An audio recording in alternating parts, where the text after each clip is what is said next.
instruction or the story of a previous church where someone actually said to me, Pastor, they have a church of their own. Or the prejudice of age, where someone younger says, you need to be focusing on the young people. That's where the future is. Be focused on there. Or the older person that says, don't forget about us older people.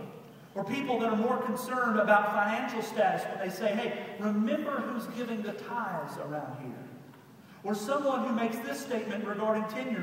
Pastor, you really need to listen to me. I've been a member of X amount of years of this church.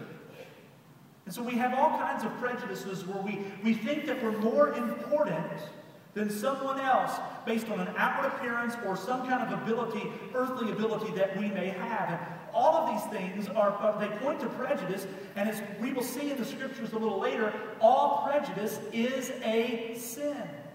Now, as an example, James offers an illustration. You'll see it there in verses 2 and 3.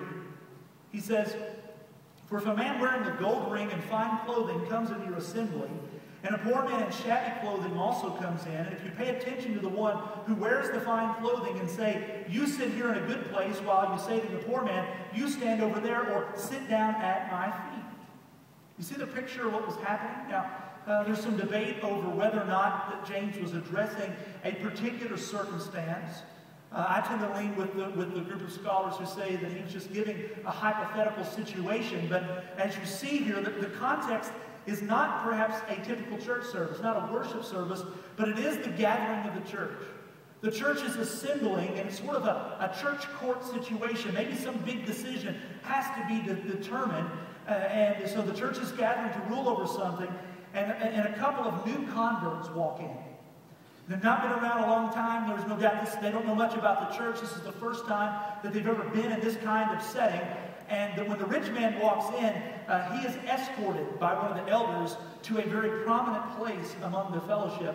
But when the poor man arrives, he's shown to a less honorable place. Now, if this were happening today, James might have described it as a church service, since this is one of the predominant gatherings of the church. And it would have been perhaps a time when the church is about to start.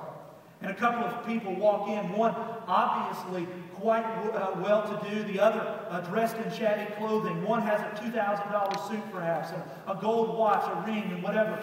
The other comes wearing clothes that might have come from a clothing ministry. And the rich man is ushered down front close to the platform while the poor man is taken to the back of the building or maybe into the balcony.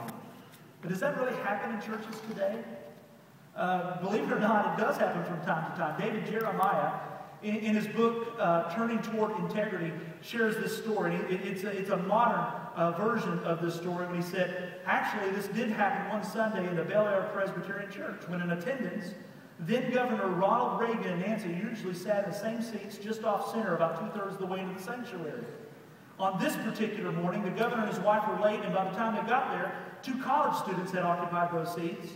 And so an usher came down the aisle, asked the students if they would take different seats off to the side, and they moved, and Ron and Nancy were brought in and seated.